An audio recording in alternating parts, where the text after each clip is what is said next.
नमस्कार दोस्तों, welcome back to our YouTube channel Perfect Knowledge. आप सभी का परफेक्ट नॉलेज पर हार्दिक स्वागत करते हैं। जैसा कि आप जानते हैं कि हम CUET 2026 इकोनॉमिक्स को कवर अप कर रहे हैं। यहाँ आपको मैं इम्पोर्टेंट क्वेश्चंस और उनके कंसेप्ट सिखाने वाला हूँ।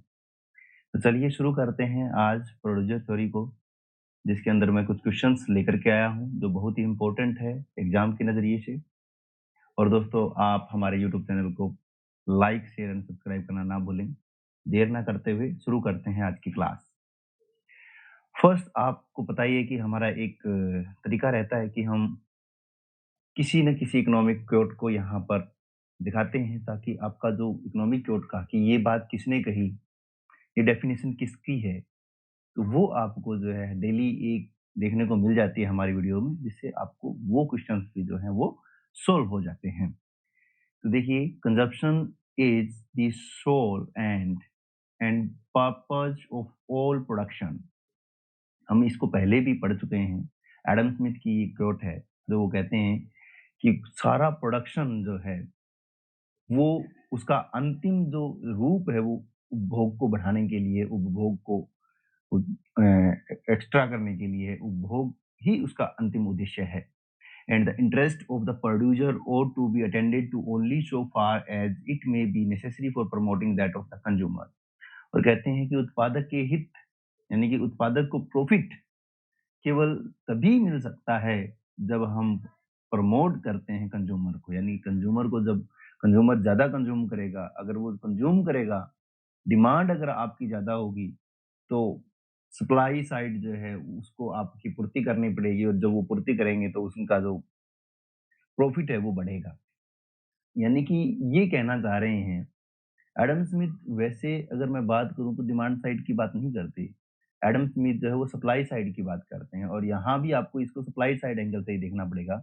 वो ये कह रहे हैं कि सप्लाई साइड स्ट्रॉन्ग हो जाती है, लेकिन सप्लाई स्ट्रॉन्ग होने के बाद उनको प्रॉफिट कब मिलेगा? उनको प्रॉफिट तब मिलेगा जब कंज्यूमर जो हैं वो परचेज करेंगे। इसलिए सप्लाई को डिस्ट्रीब्यूट करने के लिए, सोल्ड करने के लिए आपको जो है कंज्यूमर की तरफ थोड़ा-सा देखना पड़ता है।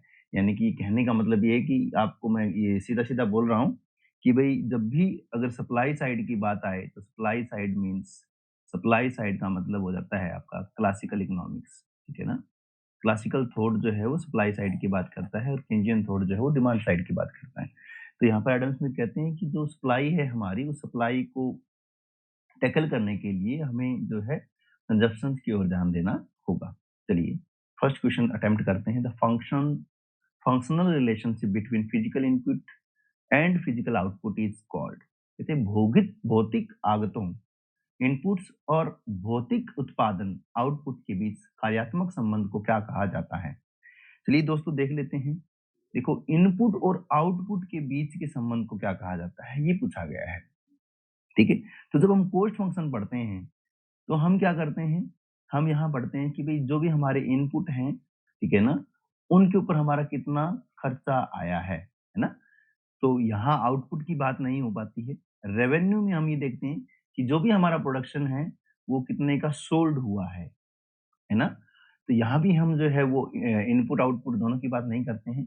डिमांड फंक्शन में हम प्राइस और डिमांड की बात करते हैं, तो यहाँ भी इनपुट आउटपुट की बात नहीं करते हैं। प्रोडक्शन फंक्शन की जब हम बात करते हैं, ठीक है ना दोस्तों, प्रोडक्शन फंक्शन, ठीक है, तो हम कहते हैं कि भाई हम इतना इनपुट लगाएंगे तो इतना जो है हमारा प्रोडक्शन होगा, इतना हमारा आउटपुट होगा। यानी कि हम कह सकते हैं कि प्रोडक्शन फंक्शन जो है इसका राइट आंसर हो जाएगा। इसकी एक्सप्लेनेशन देख लेते हैं और उसके बाद नेक्स्ट क्वेश्चन की ओर चलते हैं। चलिए, क्या कहता है एक्सप्लेनेशन? कहता है कि production function describes the maximum amount of output that a firm can produce with a given quantity of input and technology। ठीक है ना? गिवन आउटपुट और गिवन इनपुट्स और टेक्नोलॉजी की मदद से वो कितना जो है आउटपुट कर सकता है, ये हमें प्रोडक्शन फंक्शन बताता है, स्टेट्स। ठीक है। Next question, in the short run production is subject to. देखिए, ठीक है ना, दो प्रकार के रन होते हैं। एक होता है आपका शॉर्ट रन, ठीक है, और एक होता है आपका लॉन्ग रन, ठीक है ना। जब शॉर्ट रन की बात होती है तो हम कहते हैं प्रोडक्शन के दो हमारे जो हैं पिलर हैं, जिसमें से एक कैपिटल और एक लेबर। कैपिटल हमारा जो है वो फिक्स रहता है और लेबर हमारा जो होता है वो वेरिएबल होता है, ठीक है ना। लेकिन लॉन्ग रन में भी हमारे पास में दो ही इनपुट होते हैं, कैपिटल और लेबर, लेकिन ये दोनों के दोनों क्या होते हैं, वेरिएबल होते हैं, ठीक है। तो आपको यह ध्यान देना है कि इन the short run production is, देखिए, तो आपको पता ही है कि शॉर्ट रन की बात हो रही है, इसका मतलब दो हैं, कैपिटल और लेबर, लेकिन कैपिटल क्या है, फिक्स, और लेबर क्या है, वेरिएबल। तो जब कैपिटल जो है वो फिक्स्ड है और एक चीज को हम बढ़ा सकते हैं, लेबर को हम जो चेंज कर सकते हैं, इसका मतलब ये हुआ कि भाई एक साधन स्थिर है और दूसरा साधन जो है, एक साधन स्थिर है और दूसरा, ठीक है ना, दूसरा जो है वो वेरिएबल है, यानी कि परिवर्तनशील है, ठीक है ना। तो ऐसे में हमारा जो एक नियम है जिसको हम बोलते हैं प्रवृत्ति अनुपात का नियम या परिवर्तनशील अनुपातों का नियम, ठीक है। तो बी हमारा जो है वो राइट आंसर हो जाता है, लॉ ऑफ वेरिएबल प्रोपोर्शनल, ठीक है ना। चलिए इसकी एग्जाम जो है एक्सप्लेनेशन हम देख लेते हैं। लॉ ऑफ वेरिएबल प्रोपोर्शन की क्या कहता है, in the short run some factors are fixed while others are variable leading to the law of variable proportion, ठीक है। चलिए नेक्स्ट क्वेश्चन पर चलते हैं। थर्ड क्वेश्चन क्या कहता है, which cost curve is never U shape.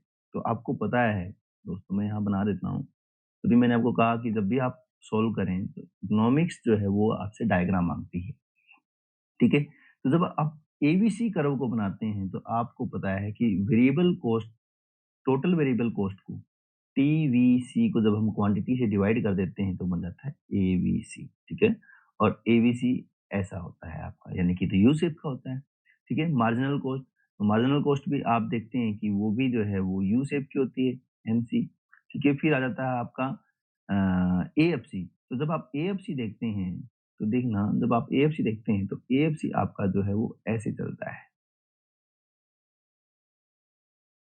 ठीक है। या आपका हो गया एएफसी, ठीक है। आप देख लीजिए एसी, तो आप देखते हैं कि आपका एसी जो है वो ऐसे होता है, ठीक है। तो आपने देखा कि एसी भी आपका यू शेप का है, एबीसी भी आपका यू शेप का है और एमसी भी आपका यू शेप का है। कौन जो है वो यू शेप का नहीं है, तो वो आप कहेंगे एएफसी, ओ स्थिर लागत। सी, ऑप्शन नंबर सी जो है हमारा राइट आंसर हो जाएगा। एवरेज फिक्स्ड कॉस्ट जो है वो यू शेप का नहीं होता है। चलिए नेक्स्ट क्वेश्चन पर चलते हैं। इसको रेक्टेंगुलर हाइपरबोला भी बोलते हैं, रेक्टेंगुलर हाइपरबोला ही बोलते हैं। एवरेज फिक्स्ड कॉस्ट एएफसी को क्या बोलते हैं, रेक्टेंगुलर, रेक्टेंगुलर हाइपरबोला, ठीक है ना। और रेक्टेंगुलर हाइपरबोला का मतलब है कि इसके ऊपर जो इलास्टिसिटी होती है, इलास्टिसिटी होती है वो हमेशा क्या रहती है, वन रहती है, ठीक है। इलास्टिसिटी क्या रहेगी, वन रहेगी, ठीक है। नेक्स्ट पे चलते हैं। क्या कहता है क्वेश्चन नंबर 4, क्या कहता है, an isoquant curve is also known as, isoquant curve जो है, ठीक है ना, उसको क्या और कहा जाता है। आइसोक्वांट कर्व को ड्राइव कर लेते हैं एक बार, ठीक है। यहाँ आपके एक्स एक्सिस, यहाँ आपका वाई एक्सिस, ठीक है। सॉरी, एक्स और वाई नहीं, यहाँ आपको जो है वो, ठीक है, यहाँ आपका लेबर, यहाँ आपका कैपिटल, ठीक है ना। कैपिटल लेबर आप लेते हैं, ठीक है। जब आप कैपिटल और लेबर को लेंगे तो आप ये कहेंगे कि ये हमारा जो बन गया आइसोक्वांट, ठीक है। तो इसी को आइसोक्वांट का मतलब होता है कि यहाँ पर जो भी प्रोडक्शन होता है वो आपका प्रोडक्शन, ठीक है ना, वो इक्वल प्रोडक्शन हो रहा है। यानी कि इस आइसोक्वांट के हर एक पॉइंट पर, यानी कि इस आइसोक्वांट के इस पॉइंट पर, इस पॉइंट पर, ये पॉइंट और ये पॉइंट, क्योंकि ए, बी, सी, डी और ई, इन सभी पॉइंट्स के ऊपर जो प्रोडक्शन है, ठीक है ना, वो क्या है, इक्वल है, ठीक है ना। तो जब इक्वल है इसका मतलब ये हुआ कि जो प्रोड्यूसर है, ठीक है ना, जो प्रोड्यूसर है वो प्रोडक्शन के प्रति इनडिफरेंस है, ठीक है ना। देखिए मैं क्या कह रहा हूँ कि इन सभी 500 पॉइंट्स के ऊपर, ठीक है, जो प्रोड्यूसर है उसको इक्वल प्रोडक्शन मिल रहा है, ठीक है।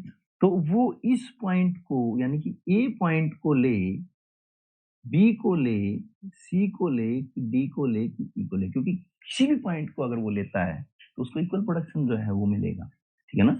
इसलिए वो इन 5 पॉइंटों के बीच क्या हो गया? तटस्थ हो गया। मैं ये नहीं कह मैं आपको ये बता रहा हूँ कि ये 5 पॉइंट्स हैं, ठीक है ना? ये पूरी लाइन जो है ये ऐसे बहुत सारे पॉइंटों से मिलकर के बनी है और ये सारे पॉइंट जो हैं वो इक्वल प्रोडक्शन को बताते हैं, ठीक है? तो यानी कि हम कह सकते हैं कि आइसोक्वांट को इक्वल प्रोडक्शन कर्व कह सकते हैं। प्रोडक्शन में इंडिफरेंस कर्व यस, ये भी कह सकते हैं। तो इसका राइट आंसर हो जाएगा both A and B, both A and B, both A and B. चलिए इसका आंसर देख लेते हैं। Yes, right answer is both A and B. और इसकी एक्सप्लेनेशन भी एक बार आप देख लीजिए। An isoquant shows combination of input yielding the same output similar to an indifference curve in consumer theory. जैसा आपने कंज्यूमर थ्योरी में इंडिफरेंस कर्व को पढ़ा है, वैसा ही यहाँ प्रोड्यूसर थ्योरी में आइसोक्वांट को पढ़ते हैं। चलिए नेक्स्ट क्वेश्चन की ओर रुख करते हैं। कहता है कोब डगलस प्रोडक्शन फंक्शन, ठीक है ना, quantity is Q is equal to, ठीक है ना, कहता है कि के कैपिटल, ठीक है ना, लेबर, ठीक है, अल्फा कैपिटल, ठीक है, और 1 माइनस अल्फा, ठीक है। यहाँ आप इसको अगर ध्यान से देखेंगे, ठीक है, तो आप इसको कहते हैं, आपने इसको ऐसे पढ़ा होगा, quantity is equal to A labour की पावर अल्फा, ठीक है ना, और कैपिटल के कैपिटल की पावर 1 माइनस अल्फा, ठीक है। तो इसका मीनिंग ये हुआ कि इन पावर को जब हम जोड़ते हैं, तो ये पावर अल्फा, ठीक है ना, और 1 माइनस अल्फा, तो अल्फा से अल्फा कैंसिल तो रह जाता है 1, ठीक है। तो 1 रह जाता है, तो आप कहते हैं कि भाई कांस्टेंट रिटर्न टू स्केल मिलता है, ठीक है ना। क्या? कांस्टेंट रिटर्न टू स्केल, पैमाने के स्थिर प्रतिपल, ठीक है। चलिए नेक्स्ट पे बात करते हैं। The slope of an isoquant represent, slope of isoquant represent, ठीक है ना। तो जब आपने पढ़ा था आईसी करो तो वहां आपका आया था एमआरएस।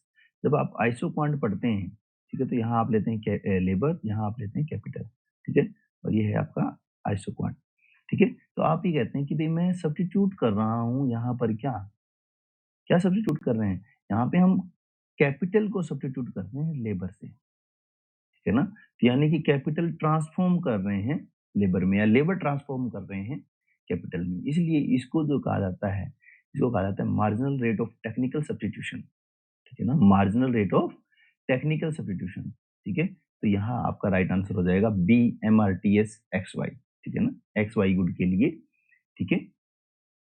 चलिए ये आप इसकी एक्सप्लेनेशन यहाँ देख सकते हैं। नेक्स्ट क्वेश्चन की ओर बढ़ते हैं। When total production falls marginal product is, क्या कहते हैं कि जब कुल उत्पादन गिरता है तो सीमांत उत्पादन कैसा होता है? तो यहाँ डायग्राम, सबसे पहले डायग्राम बनाएं, ठीक है।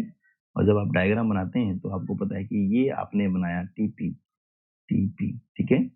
और आप अब इसी के नीचे बना लेते हैं एम पी, ठीक है।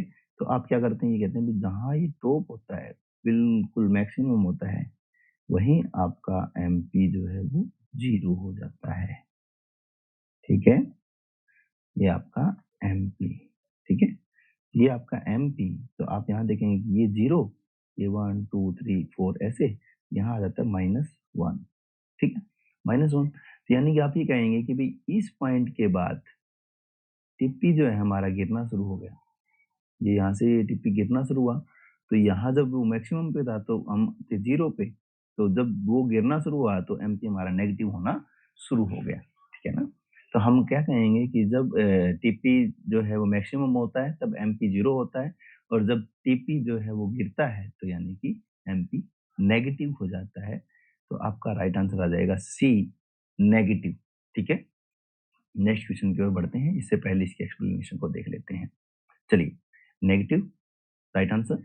Next, the point of inflection occurs when, ठीक है ना, नति परिवर्तन बिंदु, पॉइंट ऑफ इन्फ्लेक्शन। देखिए एक बार और इसको समझते हैं, जो पीछे वाला कंसेप्ट था उसी को आप एक बार और ध्यान से देखेंगे तो आप यहाँ पाएंगे कि यहाँ पे आपने इसको ऐसे स्टेज वाइज पढ़ा होगा। ये फर्स्ट स्टेज, ये सेकंड स्टेज आपने ऐसे पढ़ी होगी, और ये थर्ड स्टेज, ठीक है। तो ये जो फर्स्ट स्टेज है, यानी कि यहाँ से आप इसको देख रहे हैं तो आप ये देखते हैं कि भाई ये जो है ना वो ऐसे यहाँ से फिर एकदम से घूमता है, ठीक है? ऊपर चढ़ रहा है ना यहाँ से, तो यहाँ से ये जो बन रहा है ये ऐसे हो रहा है, ठीक है? तो ये जो है ये पॉइंट ऑफ इन्फ्लेक्शन है, जहाँ से ये बेंड हो रहा है, ठीक है ना? जहाँ से इसको कर्वेचर चेंज कर रहा है, ठीक है? तो इन्फ्लेक्शन का मतलब होता है कि कर्व जो है अपना कर्वेचर चेंज कर लेता है, ठीक है ना? कन्वेक्स टू कनकेव हो रहा है, ठीक है? तो ऐसे में आप ये देखते हैं कि फर्स्ट स्टेज के अंदर ये जो है वो बढ़ती हुई दर से बढ़ता है, फिर यहाँ घटती हुई दर से बढ़ता है और फिर वो जो है स्थिर दर से बढ़ता है, ठीक है ना? तो ये कह रहा है कि पॉइंट ऑफ इन्फ्लेक्शन कहाँ होता है? तो स्टेज पूछेगा तो आप कहेंगे कि फर्स्ट स्टेज में हो जाता है, ठीक है ना? ठीक है? और कुछ पूछे तो भाई ये इंक्रीजिंग है, फिर ये डिक्रीजिंग मतलब हो जाता है। तो आप देखिए क्या कहता है, TP stop increasing at increasing rate, yes. यानी कि इस पॉइंट के बाद जो है डिक्रीजिंग रेट से जो है वो बढ़ता है ना, यहाँ से इंक्रीजिंग रेट से बढ़ता है। तो आप ये कह सकते हैं कि TP stop increasing at increasing rate. MP is maximum, yes. MP भी यहाँ पर मैक्सिमम होता है, तो आपको पता होगा, आपने बनाया भी हुआ है कि एमपी का कर्व हम ऐसे बनाते हैं, ठीक है ना? शुरू में आपको जो है ये, जब ये होता है, ठीक है ना? जब ये शुरू में बढ़ता है, एमपी हर बार बढ़ रहा है, तो ये बढ़ती दर से बढ़ रहा है, ठीक है? जैसे ही ये यहाँ से एमपी ने अपना कर्वेचर चेंज किया, पॉइंट ऑफ इन्फ्लेक्शन आया, तो ये भी यहाँ पर इस पॉइंट पर जो है पॉइंट ऑफ इन्फ्लेक्शन आ जाता है। तो ए भी सही है, बी भी सही है, तो राइट आंसर आपका हो जाएगा both A and B, both A and B. इसकी एक्सप्लेनेशन आप देख सकते हैं। चलिए नेक्स्ट पे बात करते हैं। क्वेश्चन नंबर 9 क्या कहता है? कहता है कि opportunity cost is also called, ठीक है ना? अपॉर्चुनिटी कॉस्ट को किस नाम से जाना जाता है? और अपॉर्चुनिटी कॉस्ट क्या होती है? ठीक है ना? Foregone of the second best alternative, है ना? दूसरा सबसे अच्छे दूसरा सबसे अच्छे विकल्प का त्याग, ठीक है? तो दूसरे सबसे अच्छे विकल्प के त्याग को हम क्या कहते हैं? अपॉर्चुनिटी कॉस्ट कहते हैं, ठीक है? तो देख लीजिए, इकोनॉमिक कॉस्ट, क्या उसको इकोनॉमिक कॉस्ट कहा जा सकता है? तो हम कहेंगे कि हाँ, इसको इकोनॉमिक कॉस्ट भी कहते हैं। अल्टरनेटिव कॉस्ट, क्योंकि अल्टरनेटिव का मतलब होता है विकल्प का लागत, वैकल्पिक लागत, तो हम कहेंगे ये भी सही है, ए भी सही है, बी भी सही है। ट्रांसफर अर्निंग, जब ए और बी सही है और ए और बी का आंसर नहीं है और ऑल ऑफ द अबव का आंसर है, तो सीधी-सी बात है कि यस, ट्रांसफर अर्निंग भी इसको कहा जाता है। तो आप इसको कहेंगे कि yes, D is right answer, ठीक है ना? डी सही है और यही सही है, all of the above is right answer. Option number 4 D, ठीक है? ऑल ऑफ द अबव, और इसको इन नामों से पुकारा जाता है। आप यहाँ पर इसकी एक्सप्लेनेशन देख सकते हैं। चलिए नेक्स्ट क्वेश्चन पर बात करते हैं। If input are increased by 10%, ठीक है ना? कह रहे हैं कि आप किसी आप इनपुट जो है हमारे, उस इनपुट को हम 10% बढ़ा देते हैं, तो आउटपुट जो है हमारा वो 15% बढ़ जाता है। तो आप कहेंगे कि टोटल आउटपुट इंक्रीज्ड और टोटल इनपुट इंक्रीज, जब हम इसको काटेंगे तो कहेंगे 1.5%। यानी कि जितनी रेट से हमने इनपुट को बढ़ाया उससे ज्यादा रेट से आउटपुट बढ़ा है, ठीक है ना? जितनी रेट से हमने इनपुट को बढ़ाया उससे ज्यादा रेट से आउटपुट बढ़ा है। इसका मतलब क्या हुआ? इंक्रीजिंग रिटर्न टू स्केल, ठीक है ना? इसका मीनिंग क्या हुआ? Increasing return to scale, increasing return to scale, ठीक है? जितनी जितनी रेट से हम इनपुट को बढ़ाएंगे, मान के चलिए कि 10% से हमने आउटपुट बढ़ा और 10% से हमने क्या किया? इनपुट को बढ़ाया, तो यानी कि 1 आया। यानी कि जितनी रेट से इनपुट बढ़ा उतनी रेट से आउटपुट बढ़ा, तो हम कहेंगे कांस्टेंट रिटर्न टू स्केल,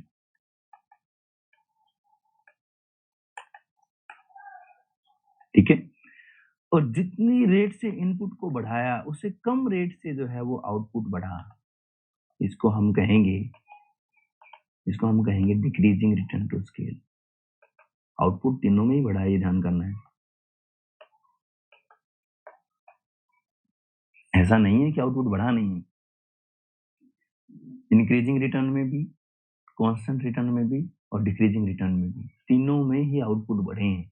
लेकिन इसमें आउटपुट जितने दर से इनपुट बढ़ाया उससे ज्यादा आउटपुट बढ़ा, इसमें जितनी दर से इनपुट बढ़ाया उतनी दर से आउटपुट बढ़ा, और इसमें जितनी दर से इनपुट बढ़ाया उतनी दर से आउटपुट नहीं बढ़ा है। ये डिफरेंस है, ठीक है?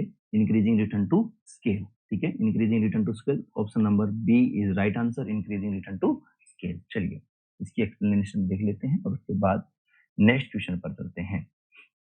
क्वेश्चन नंबर 11 क्या कहता है? कहता है कि which cost is not relevant for decision making in the short run. ठीक है ना? ऐसी कौन सी कॉस्ट है, ठीक है ना, जो डिसीजन मेकिंग करते टाइम, शॉर्ट रन में डिसीजन मेकिंग करते टाइम रेलिवेंट नहीं है? ठीक है ना, नॉट रेलिवेंट। ये नोट बड़ा इंपॉर्टेंट हो जाता है। आप कभी भी जब पढ़ें तो जब नोट दिखे तो उसको अंडरलाइन या आप जो है उसको हाईलाइट कर लें। ठीक है ना, कि भाई नोट पूछा है। ठीक है, चलिए। तो मैं आपको बता देता हूँ कि मार्जिनल कॉस्ट आपको देखना पड़ता है कि जब भी आप शॉर्ट रन में भी देखते हैं तो आप कहते हैं कि भाई एमसी जो है आपका, वो यहीं पे आप हम क्वांटिटी डिसाइड करेंगे। ठीक है, वेरिएबल कॉस्ट क्योंकि वो तो शॉर्ट रन की है तो आपको देखना पड़ता है। अपॉर्चुनिटी कॉस्ट भी आपको देखना पड़ता है। संक कॉस्ट जो है, ठीक है ना, संक कॉस्ट जो है वो कौन सी कॉस्ट होती है? संक कॉस्ट वो कॉस्ट होती है जो एक बार लग चुकी है और वो रिटर्न नहीं होगी। यानी कि जो कॉस्ट लग गई और उसका रिटर्न नहीं होना है, ठीक है ना? इसका मीनिंग ये हुआ कि आप जो है इस कॉस्ट को डिसीजन मेकिंग करते टाइम शॉर्ट रन में रेलेवेंस इसकी नहीं बनती है, ठीक है ना? इसका एक्सप्लेनेशन आप देख सकते हैं नेक्स्ट। क्या है संक कॉस्ट? ये भी यहाँ पे एक्सप्लेन किया गया है, तो आप देख लीजिए कि sunk cost are cost that have already been incurred, यानी कि जो पहले से ही खर्च की जा चुकी है, and can not be recovered, और जिसको दोबारा नहीं पाया जा सकता। So they should not influence future economic decision. तो ये जो है इस वजह से इकोनॉमिक डिसीजन को इन्फ्लुएंस नहीं कर सकते हैं, इसलिए इस संक कॉस्ट को हम जो है वो डिसीजन मेकिंग करते टाइम शॉर्ट रन में ध्यान में नहीं रखते हैं। Next question, the shape of average fixed cost AFC. अभी मैंने थोड़ी देर पहले आपको बताया था जब हम बना रहे थे कौन सा कर्व यू शेप नहीं होता है, हमने कहा था कि ये हमारा जो है वो एएफसी है। ठीक है ना, रेक्टेंगुलर हाइपरबोला। ठीक है, तो आपने यहाँ देखा सीधा ही आ गया रेक्टेंगुलर हाइपरबोला। ठीक है, तो C is right answer, rectangular hyperbola. ठीक है, इसकी एक्सप्लेनेशन आप यहाँ देख सकते हैं। ठीक है, नेक्स्ट की बात करते हैं। क्या कहते हैं? Shut down point for a form of course when price is equal to. ठीक है, तो आप ध्यान करना, शट डाउन पॉइंट जो है आपका वो शॉर्ट रन में आता है, और ये हमारी होती है एमसी, ये हमारी होती है एसी। ठीक है, और ये हमारी होती है एबीसी। एबीसी के इस पॉइंट पर, जहां पर एबीसी को एमसी कट कर रहा है, ठीक है ना, इस पॉइंट पर आप ये कह सकते हैं, आप ये कह सकते हैं कि भाई यहाँ तक तो उसको जो है वो वेरिएबल कॉस्ट मिल रही है।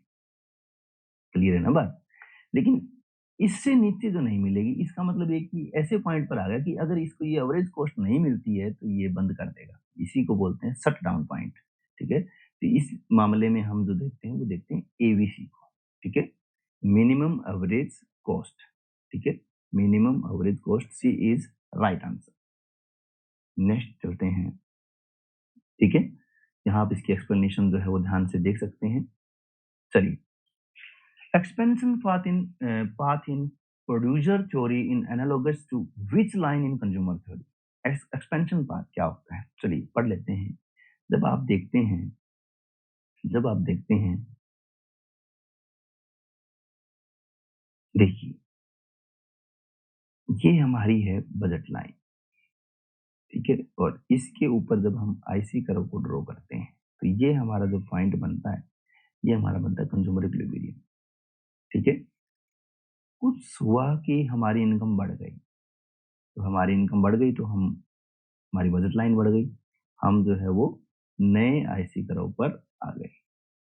ठीक है, नए आईसी कर्व पर आ गए। ठीक है, तो इनसे होकर के जो ये बढ़ रहा है, that is expansion path, ICC. ठीक है ना, income consumption curve, income consumption curve. ठीक है ना, क्योंकि इनकम बढ़ी है तो इनका जो कंजप्शन बढ़ा है, तो इनकम कंजप्शन, ठीक है ना, कर्व ये बनाना। जैसे जैसे ये आगे आता जाएगा, ये जो है ऐसे बढ़ता जाएगा, यानी कि जैसे जैसे इनकम बढ़ेगी उनका कंजप्शन बढ़ता चला जाएगा। इसको बोलते हैं इनकम कंजप्शन कर्व, आईसीसी, या इसी को बोलते हैं एक्सपेंशन पाथ। तो यहाँ पर हमारा राइट आंसर आ जाएगा option number B, income consumption curve. ठीक है, चलिए नेक्स्ट क्वेश्चन पर बात करते हैं। इससे पहले इसकी एक्सप्लेनेशन आप यहाँ पर देख पा रहे होंगे। ठीक है ना, इनकम कंजप्शन कर्व नेक्स्ट। चलिए, कहता है marginal rate of technical substitution is defined as, ठीक है ना। तो आपको मैंने बताया हुआ है कि जो भी हमारी स्लोप होते हैं, वो स्लोप जो है आपको पता है कि स्लोप होता है कि change in capital due to change in labour, है ना, कि कैपिटल में एक चेंज से लेबर में कितना चेंज आएगा, दैट इज स्लोप। ठीक है, तो इसको तो हम एक स्लोप ये हो गया हमारा, या इसी को हम ऐसे भी लिख सकते हैं कि M P L divide by M P K, ठीक है ना, ठीक है ना, कि मार्जिनल प्रोडक्टिविटी ऑफ कैपिटल, ठीक है, और मार्जिनल प्रोडक्टिविटी ऑफ लेबर, ठीक है। तो हम यहाँ कहेंगे कि भाई बी भी हमारा सही है और सी भी हमारा सही है, यानी कि both B and D are right, ठीक है ना, both B and D are right, ठीक है। यस, यहाँ आप इसकी एक्सप्लेनेशन को देख सकते हैं। नेक्स्ट क्वेश्चन पर चलते हैं। कहता है economies of scales are primarily a phenomenon of, ठीक है ना, इकोनॉमी ऑफ स्केल। देखिए, इकोनॉमी ऑफ स्केल का मतलब क्या होता है कि ऐसे बचते हैं, पैमाने की ऐसी बचते हैं, ठीक है ना, जो फर्म को इनपुट की वजह से नहीं, वैसे ही बिना इनपुट के बाहरी किसी एक्सटर्नलिटीज की वजह से उनको मिल जाती हैं, ठीक है ना। हो सकता है वो इंटरनल एक्सटर्नलिटीज हो सकता है वो एक्सटर्नल एक्सटर्नलिटीज हो, यानी कि उनको इनपुट जो डाल रहे हैं उस, जब उनको इंक्रीजिंग रिटर्न मिलता है, ठीक है ना, जब वो इनपुट करते हैं और उनको इंक्रीजिंग रिटर्न टू स्केल मिलता है, तो वो इंक्रीजिंग रिटर्न टू स्केल के पीछे जो होता है वो होता है इकोनॉमीज ऑफ स्केल, ठीक है ना।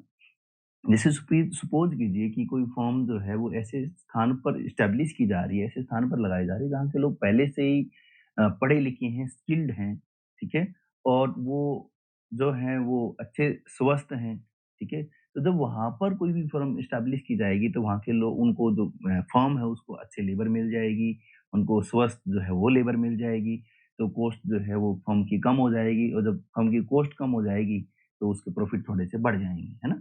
तो इसका मतलब हम ये कह सकते हैं कि वो इकोनॉमी ऑफ स्केल का हिस्सा है, ठीक है। तो वो कब मिलती है, वो मिलती है जब लॉन्ग रन पीरियड होता है, ठीक है ना, क्योंकि जब लॉन्ग रन होता है तो जो फर्म है वो अपना साइज को एक्सपेंड करती है, ठीक है, और मैनेजमेंट जो है वो थोड़ा सा अच्छा हो जाता है, ठीक है ना, जो भी गलतियां वो सुधारते हैं, सुधारते सुधारते वो एक अच्छी जगह पे पहुंच जाते हैं, तो लॉन्ग रन में जब फिर उनको जो है वो इकोनॉमी ऑफ स्केल जो है वो मिलना शुरू हो जाता है, ठीक है।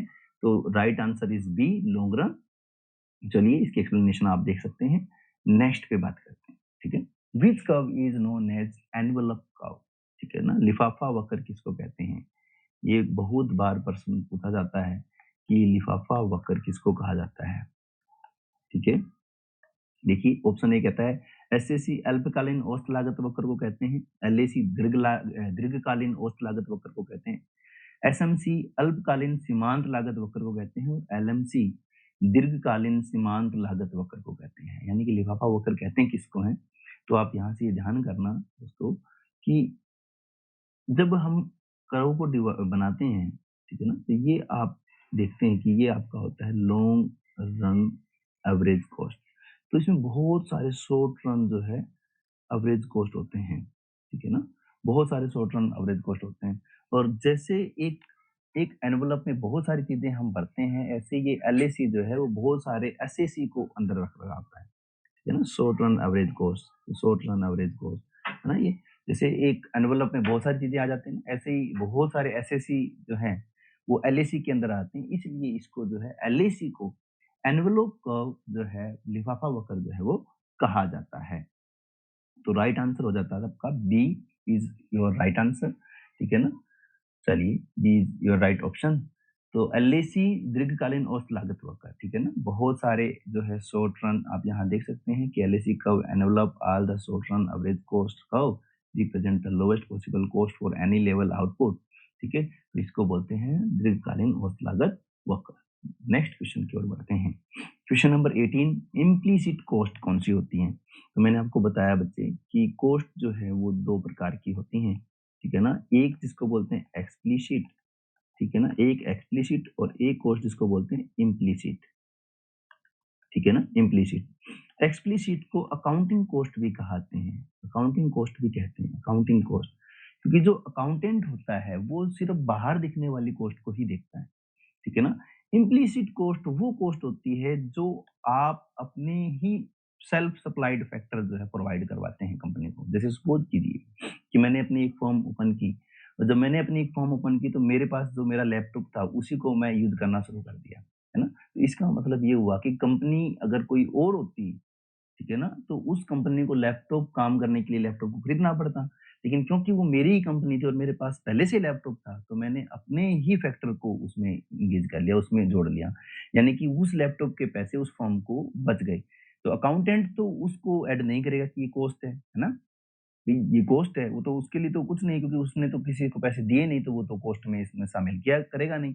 इम्प्लिसिट कॉस्ट क्या हो गई? Cost of self supplied factors, ठीक है ना? तो इम्प्लिसिट और एक्सप्लिसिट कॉस्ट, जब इम्प्लिसिट कॉस्ट और एक्सप्लिसिट कॉस्ट दोनों को जोड़ दिया जाता है तो बनती है आपकी इकोनॉमिक कॉस्ट। ये ध्यान कर लेना, ठीक है ना? इकोनॉमिक कॉस्ट का मतलब होता है, इकोनॉमिक कॉस्ट का मतलब होता है एक्सप्लिसिट कॉस्ट और इम्प्लिसिट कॉस्ट दोनों, ठीक है? अकाउंटिंग कॉस्ट का मतलब होता है ओनली एक्सप्लिसिट कॉस्ट, ठीक है? चलिए, ऑप्शन कहता है पेमेंट टू आउटसाइडर, बाहर को भुगतान करेगा तो अकाउंटेंट जो है उसको लिख लेगा कि भी मैंने इसको बाहर इतना दिया, है ना? Cost of self-supplied factors. Yes, B is your right answer. Cost of self-supplied factors. ठीक है, चलिए नेक्स्ट क्वेश्चन पर चलते हैं और इससे पहले इसकी एक्सप्लेनेशन को देख लेते हैं। कहता है cost of self supplied factors और implicit cost represent the opportunity cost of using resources owned by the firm itself like the owner land और लेबर, ठीक है? चलिए नेक्स्ट क्वेश्चन क्या कहता है, क्वेश्चन नंबर 19 कहता है एक form reaches equilibrium when, equilibrium जो है वो अपने आप में ये कहता है इक्वल, ठीक है ना? ये ध्यान करना, अपने आप में क्या कहता है इक्वल। तो इक्वल जरूर देखना है पहली बात तो। कई जगह जो है इक्वल का साइन नहीं दिया हुआ था, कई जगह दिया हुआ था, ठीक है ना? कई जगह ऐसे आपको मिलेगा कि लेस देन, ग्रेटर देन ऐसे दिया हुआ मिलेगा, तो ये तो अपने आप में इक्वल नहीं है, लेस देन ग्रेटर देन हो गया ना, तो इक्वल, ठीक है? तो यहाँ आप देखेंगे isoquant is tangent to isocost line, ठीक है? तो आप डायग्राम बनाएंगे तो आप ये कहेंगे कि ये आइसो कोस्ट लाइन है और इस आइसो कोस्ट लाइन के ऊपर ये आपका आइसोक्वांट है, तो ये टेंजेंट होगा। तो यहाँ पर जो है आप ये कह सकते हैं कि एक फर्म जो है इक्विलिब्रियम में होती है, आप कहेंगे कि यस होती है। कहती है MRTS is equal to price ratio, ठीक है ना? MRTS is equal to price ratio. तो आप ये कहेंगे कि भाई capital labour is equal to, ठीक है ना, प्राइस रेशियो PX PY, ठीक है, ठीक है ना? तो आप कहेंगे कि यस, यहाँ भी आपका जो है प्रोड्यूसर या फर्म जो है वो इक्विलिब्रियम में होती है। फिर आप कहा जाता है स्लोप ऑफ आइसोक्वांट, यानी कि ये स्लोप ऑफ आइसोक्वांट है, ये स्लोप किसका है? आइसोक्वांट का, सॉरी आइसोकोस्ट का, और ये स्लोप जो है वो किसका है? आइसोक्वांट का। यानी कि दोनों एक पॉइंट पर मिल जाते हैं तो ये दोनों इक्वल हो जाते हैं, ठीक है? तो राइट आंसर हो जाता है आपका D, all of the above, ठीक है? इसका आंसर आप देख सकते हैं D, all of the above, और इसकी एक्सप्लेनेशन आप देख सकते हैं। नेक्स्ट क्वेश्चन पर चलते हैं, क्वेश्चन नंबर 20 कहता क्या है internal economy of scale occurs to, ठीक है ना? मैंने आपको बताया इकोनॉमी ऑफ स्केल जो है, इकोनॉमी ऑफ स्केल दो प्रकार की होती है, ठीक है ना? एक एक्सटर्नल और एक internal. External economy of scale का मतलब है कि जो बाहरी क्षेत्र से जो किसी कंपनी को बेनिफिट होता है उससे, और इंटरनल जो मैनेजमेंट वो करते हैं, जो लेबर के साथ में जो व्यवहार, बिहेव और जो उनसे काम करवाने का उनका तरीका, मेथड्स है, ठीक है, उनकी वजह से जो उसको प्रॉफिट मिलता है वो होता है, ठीक है? तो देखते हैं ऑप्शन नंबर ए क्या कहता है, एंड द इंटायर इंडस्ट्री, पूरे उद्योग को मिलेगी। तो ये कह रहे हैं कि भाई इंटरनल जो है वो किसको मिलेगा, ठीक है ना? तो इंटरनल क्या पूरे उद्योग को मिलेगा? उद्योग का मतलब फर्म और उद्योग में आपको ये अंतर पता होना चाहिए। फर्म जो है वो सपोज कीजिए कि कोई पेन बनाने की 7 से 8 कंपनियां हैं, ठीक है ना? ABCDEFG, ठीक है ना? तो आप सोच ए से लेकर के जी तक की ये 7 जो कंपनियां हैं वो पेन बनाती हैं। तो ए जो है वो फर्म है, बी है वो भी फर्म है, सी फर्म है, डी फर्म है, ई फर्म है, एफ फर्म है और जी फर्म है, ठीक है? ये सारी की सारी जो है वो क्या है? फर्में हैं। लेकिन जब इन सभी को एक साथ एक बार में बोला जाएगा कि ये पेन उद्योग है, क्या है? पेन की इंडस्ट्री, यानी कि इन सभी को एक साथ क्या माना जाता है? इंडस्ट्री, ठीक है? तो पूरे उद्योग को प्रॉफिट होगा क्या? नहीं, इंटरनल इकोनॉमी तो उसी को होगी ना जिसका मैनेजमेंट अच्छा होगा, ठीक है ना? तो ये कहता है कि ए पर्टिकुलर फर्म, किसी विशेष फर्म को यस क्योंकि जिसका मैनेजमेंट अच्छा होगा उसी को जो है इंटरनल इकोनॉमी ऑफ स्केल जो है वो मिलेगा। ठीक है, इसका आंसर आप यहाँ देख सकते हैं और इसकी एक्सप्लेनेशन भी यहाँ दी हुई है, जो कि आप स्क्रीनशॉट चाहे तो ले सकते हैं। चलिए नेक्स्ट क्वेश्चन पर चलते हैं। क्वेश्चन नंबर 21 क्या कहता है? कहता है कि रिज लाइंस डिफरेंशिएट बिटवीन। ठीक है ना, तो रिज लाइन का पहले आप डायग्राम बना लें। ठीक है, यहाँ आपको पता ही है। ठीक है, तो जैसे आपका आईसी ग्राफ दिखता है वैसे ही होती है। यहाँ से आप खींचते हैं कि जहां पर इसका कर्वेचर चेंज हो जाता है, यानी कि जहां इसके, ठीक है, तो इसके दौरान यानी कि ये जो फेस आप देखते हैं, ठीक है ना, जहां पर कन्वेक्सिटी होती है कर्व के अंदर, कन्वेक्सिटी होती है कर्व के अंदर, ठीक है ना, वही जो एरिया है वो इकोनॉमिक एरिया है। यानी कि कहना क्या चाहता है वो ये कहना चाहता है कि इस एरिया में अगर आप जो है वो काम करते हैं, ठीक है ना, तो आपको प्रॉफिट होगा। इससे बाहर अगर आप चले जाते हैं, ठीक है, तो क्योंकि यहाँ पर आपकी जो लेबर की और कैपिटल की जो प्रोडक्टिविटी है वो, ठीक है ना, जीरो हो जाती है। इधर आएंगे तो आपकी आपकी जो यहाँ पे होता है आपका कैपिटल, कैपिटल की प्रोडक्टिविटी जीरो हो जाती है। यहाँ आप जब आएंगे तो लेबर की प्रोडक्टिविटी जीरो हो जाती है। यानी कि जैसे जैसे आप इस इन दो लाइन से बाहर आएंगे तो आपकी जो प्रोडक्टिविटी है वो कैपिटल और लेबर की वो जीरो हो जाती है, जिसकी वजह से आपको जो है वो प्रॉफिट नहीं मिल पाता है। ठीक है, तो वो कहता है कि एक इंडस्ट्री को यहाँ ही प्रोडक्शन करना चाहिए जहाँ पर रिज लाइन के बिटवीन ही करना चाहिए। तो यानी कि इकोनॉमिक और नॉन इकोनॉमिक की बात करता है, या अन इकोनॉमिक्स आप इसको बोल सकते हैं। तो पहला ऑप्शन आपका सही हो जाता है यहीं से ही, पहला ही ऑप्शन आपका जो है वो राइट हो जाता है। Economic and uneconomic reason की बात जो है आपको रिज लाइन बताती हैं। ठीक है, यहाँ आप इसकी एक्सप्लेनेशन और राइट आंसर आप देख सकते हैं। चलिए क्वेश्चन नंबर 22 पर चलते हैं। और क्या कहता है 22? कहता है कि when average cost is minimum, ठीक है ना, एवरेज कॉस्ट मिनिमम होती है तो आप डायग्राम बनाएंगे। सबसे पहला काम आपका डायग्राम बनाना होता है। तो आप बनाएंगे कि ये आपका एसी और एसी ये मिनिमम जो पॉइंट की बात कर रहे हैं, तब क्या होगा, एमसी एसी से ज्यादा होगा। तो आप कहेंगे कि नहीं, क्योंकि एमसी तो हम यहाँ से निकालते हैं। ठीक है, तो एमसी और एसी तो इक्वल होंगे। ठीक है ना, MC is equal to AC होगा, ना कि एमसी ग्रेटर देन एसी होगा, है ना। तो एमसी लेस देन एसी होगा क्या? नहीं। ठीक है ना, MC equal to AC, yes, C is right answer.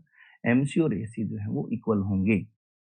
ठीक है, यहाँ आप इसका आंसर देख सकते हैं और इसकी एक्सप्लेनेशन भी साथ में दी हुई है। नेक्स्ट क्वेश्चन की ओर बढ़ते हैं, क्वेश्चन नंबर 23।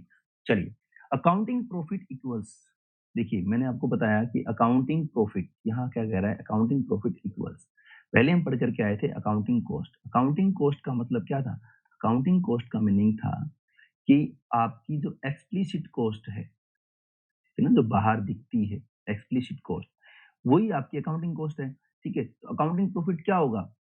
टी आर, यानी कि टोटल रेवेन्यू में से एक्सप्लिसिट कॉस्ट को क्या कर दें हम, एक्सप्लिसिट कॉस्ट को घटा दें, तो हमारे पास में जो प्रॉफिट बचेगा वो प्रॉफिट आपका कहलाएगा अकाउंटिंग प्रॉफिट। क्या कहलाएगा? Accounting profit. ठीक है, तो अब यहाँ से इसी को आप पढ़ते हैं कि टी आर जो है, ठीक है ना, उसमें से एक्सप्लिसिट कॉस्ट को अगर हम माइनस कर दें तो आपका बच जाएगा प्रॉफिट। वो प्रॉफिट आपका कहलाता है अकाउंटिंग प्रॉफिट। इकोनॉमिक प्रॉफिट भी कई बार पूछ लिया जाता है। तो इकोनॉमिक प्रॉफिट जब पूछा जाता है तो आप कहेंगे कि टोटल रेवेन्यू में से एक्सप्लिसिट कॉस्ट को तो घटाएंगे ही घटाएंगे ना, explicit cost minus implicit cost. ठीक है ना, इम्प्लिसिट कॉस्ट। ठीक है, तो फिर आपका जो प्रॉफिट बचेगा दैट इज इकोनॉमिक प्रॉफिट। ठीक है, इकोनॉमिक प्रॉफिट, अकाउंटिंग प्रॉफिट। ठीक है, तो आप यहाँ ये भी कह सकते हैं कि टोटल रेवेन्यू में से टोटल एक्सपेंडिचर को कर देंगे तो आप कहेंगे कि इकोनॉमिक प्रॉफिट बचेगा, इकोनॉमिक प्रॉफिट। ठीक है ना, तो यहाँ ये ध्यान करने वाली बात है कि टोटल एक्सपेंडिचर का मतलब यहाँ इम्प्लिसिट कॉस्ट और एक्सप्लिसिट कॉस्ट दोनों से है। ठीक है, तो यहाँ अकाउंटिंग प्रॉफिट का आपका राइट आंसर आ जाएगा ऑप्शन नंबर 1, जो कहता है कि T R minus explicit cost. ठीक है, इसका आंसर आप यहाँ देख सकते हैं और इसकी एक्सप्लेनेशन भी साथ में दी हुई है। चलिए नेक्स्ट क्वेश्चन पर बात करते हैं। क्वेश्चन नंबर 24 कहता है कि which factor is fixed in the short run. कहते हैं शॉर्ट रन में कौन सा फैक्टर फिक्स होता है? तो आपने लॉ ऑफ वेरिएबल प्रोपोर्शनेट जो है वो पढ़ा है, प्रवृत्ति अनुपात का नियम। ठीक है, और वो कहता है कि दो फैक्टर होते हैं, एक तो लैंड या कैपिटल और एक होता है लेबर। ठीक है ना, श्रम। ठीक है, तो लैंड एंड कैपिटल की बात कर रहे हैं। ठीक है, तो आपको पता है कि श्रम जो है वो हमारा क्या होता है, वेरिएबल फैक्टर होता है, और लैंड और कैपिटल क्या होता है, फिक्स्ड। ये फिक्स्ड फैक्टर है और ये वेरिएबल फैक्टर है। ठीक है, तो कहते हैं कौन सा होता है, रॉ मटेरियल कच्चा माल होता है क्या, लेबर जो है वो तो वेरिएबल होता ही है, कैपिटल मशीनरी फ्यूल। तो आपको मैंने अभी बताया कि लैंड और कैपिटल जो है हमारा फिक्स्ड माना जाता है, तो ऑप्शन नंबर सी कैपिटल यानी कि मशीनरी प्लांट जो है हमारे फिक्स्ड फैक्टर माने जाते हैं इन द शॉर्ट रन। चलिए नेक्स्ट क्वेश्चन पे बात करते हैं, यहाँ आप इसका आंसर देख पा रहे हैं। Next question, question number 25, break even point. देखिए हम पीछे पढ़ करके आए थे शट डाउन पॉइंट, अब हम पढ़ रहे हैं ब्रेक इवन पॉइंट, यानी कि जहां पर फर्म जो है थोड़ा सा ब्रेक ले सकती है। ब्रेक लेने का मतलब है कि आराम कर सकती है ना, तो यहाँ से वो एसी और यहाँ वो एमसी, यानी कि जब तक एसी उसको मिलता रहेगा, जब तक एवरेज कॉस्ट उसको मिलती रहेगी, ठीक है ना, तब तक, ठीक है, जब तक उसको एवरेज कॉस्ट जो है वो मिलती रहेगी तब तक, ठीक है ना, तब तक जो है वो ब्रेक इवन पॉइंट पे वो रहेगा। यानी कि वैसे तो हम ये कह सकते हैं कि इससे नीचे आएगा तो उसको ब्रेक इवन पॉइंट बोलेंगे। ठीक है ना, तो आप देखेंगे भी जहाँ पर टीआरटीसी इक्वल हो, यस, जहाँ एआरएसी इक्वल हो, यस, ठीक है ना, जहाँ नॉर्मल प्रॉफिट मिल रहे हो, यस, तो सभी जो है option number D all of the above right answer हो जाएगा। ठीक है ना, ध्यान करना है कि जहाँ पर उसको A R is equal to M R, है ना, जहाँ पर इस पॉइंट पर उसको ये सारा मिल रहा है, तो ये जो ई पॉइंट है ये होगा आपका ब्रेक इवन पॉइंट। ठीक है, चलिए इसकी एक्सप्लेनेशन आप देख सकते हैं। नेक्स्ट क्वेश्चन पर चलते हैं, question number 26, the which law explain the U shape of the short run cost curve. ठीक है, तो आपने पढ़ा कि यू शेप में होता है एसी आपका, एवीसी आपका, ठीक है, और एमसी, है ना, तो कौन सा ऐसा नियम है, ठीक है ना, जो अल्पकालीन लागत वक्रों के यू आकार की व्याख्या करता है। Law of return to scale है, लॉ ऑफ वेरिएबल प्रोपोर्शन है, लॉ ऑफ डिमांड है, लॉ ऑफ सप्लाई है। तो आपको पता है कि लॉ ऑफ वेरिएबल प्रोपोर्शन जो है परिवर्तनशील अनुपातों का नियम, ठीक है ना, वो आपके यू शेप होने की कॉस्ट कर्व या जो भी कॉस्ट कर्व हमारे उनके यू शेप होने के पीछे की चीजों को व्याख्या करता है, तो आपका राइट आंसर हो जाएगा बी। ठीक है, लॉ ऑफ वेरिएबल प्रोपोर्शनेट। ठीक है, चलिए नेक्स्ट क्वेश्चन पे बात करते हैं, question number 27, a linear homogeneous production function implies, ठीक है ना, लीनियर है और होमोजीनियस है। ठीक है ना, लीनियर होमोजीनियस होता है, लीनियर का मतलब होता है जिसकी पावर क्या होती है, 1 के बराबर होती है, और जहां पावर 1 के बराबर होती है, आप पीछे पड़ गया है कोब डगलस, कहते हैं कांस्टेंट रिटर्न टू स्केल मिलता है, कांस्टेंट रिटर्न टू स्केल मिलता है।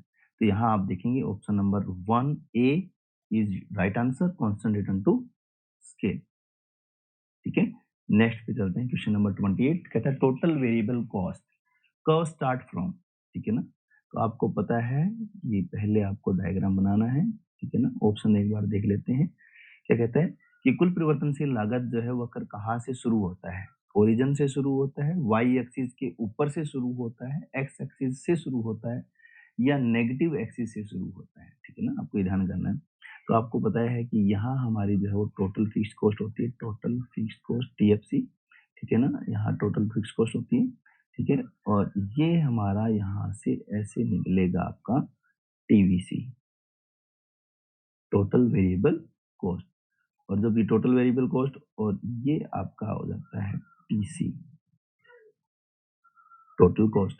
ठीक है, तो आपसे पूछा गया है कुल परिवर्तनशील लागत टीवीसी वक्र कहाँ से निकलता है, तो टीवीसी वक्र कहाँ से निकला, ओरिजिन से, तो ए जो है आपका राइट आंसर हो जाता है ओरिजिन। ठीक है ना, 0 0 से ओरिजिन से जो है ये निकलता है, देखिए ओरिजिन मूल बिंदु से निकल रहा है। चलिए नेक्स्ट क्वेश्चन पे बात करते हैं, क्वेश्चन नंबर 29 कहता है the vertical distance between TC and TVC curve. अभी हम पीछे बना करके आए हैं, फिर भी बना लेंगे। कहता है कि एवरेज फिक्स कॉस्ट के बराबर होता है, टोटल फिक्स कॉस्ट के बराबर होता है, मार्जिनल कॉस्ट के बराबर होता है, या अपॉर्चुनिटी कॉस्ट के बराबर होता है। मतलब टीसी और टीवीसी वक्रों के बीच की जो ऊर्ध्वाधर दूरी होती है वो क्या दर्शाती है। चलिए एक बार फिर से डायग्राम को मैं बना देता हूँ। ठीक है, पीछे ही आप ये चीज करके आए हैं, तो आपको पता है कि ये हमारा होता है टोटल फिक्स्ड कॉस्ट, और ये हमारी होती है टीवीसी, और ये हमारा होता है पीसी। क्वेश्चन कह रहा है कि भाई ये जो बीच में गैप है, ऊर्ध्वाधर खड़ा जो इसके बीच में डिफरेंस है, या ये डिफरेंस यहाँ भी आप कह सकते हैं, कहीं भी ले लीजिए, ये डिफरेंस जो है वो सब जगह इक्वल है, समान है। वो किस वजह से है? तो वो किस वजह से है? टीएफसी की वजह से है, टोटल फिक्स्ड कॉस्ट की वजह से है। तो राइट आंसर आपका हो जाएगा option number 2, B is right answer, total fixed cost. और इसकी एक्सप्लेनेशन आप यहाँ देख सकते हैं। ठीक है, चलिए शुरू कर देखते हैं क्वेश्चन नंबर 30। ठीक है, under perfect competition, under perfect competition the firms demand curve is, ठीक है ना, आपको ये ध्यान करना है कि फर्म जो है वो परफेक्ट कंपटीशन में है। ठीक है, तो जब फर्म परफेक्ट कंपटीशन में होती है तो आपको पता है कि A R is equal to M R is equal to D D, क्योंकि ए आर ही आपका डिमांड कर्व होता है, ए आर ही आपका प्राइस भी होता है ना। तो आपको ये ध्यान करना है, ठीक है ना, A R is equal to D D होता है। ठीक है, तो आप ये कहेंगे कि भाई ये हमारा परफेक्ट में तो मांग जो है वो ओ एक्स के पैरेलल होता है, जो ओ एक्स के पैरेलल होता है उसको बोलते हैं परफेक्टली इलास्टिक डिमांड। ठीक है ना, तो under perfect competition the firm demand curve कैसा होगा? Perfectly inelastic, no. Downward sloping, no. Upward sloping, no. Perfectly elastic, yes. B is right answer, perfectly elastic. ठीक है, चलिए इसकी एक्सप्लेनेशन देख लेते हैं। यहाँ पर ये एक्सप्लेनेशन दी गई है। तो आज जो है वो इतना ही, मिलते हैं नेक्स्ट वीडियो में। कमेंट में जरूर बताइएगा कि ये वीडियो जो है आपको कैसी लगी। अगर आपको हेल्पफुल लगी तो लाइक, शेयर और सब्सक्राइब करना न भूलें। चलिए, धन्यवाद, जय हिंद।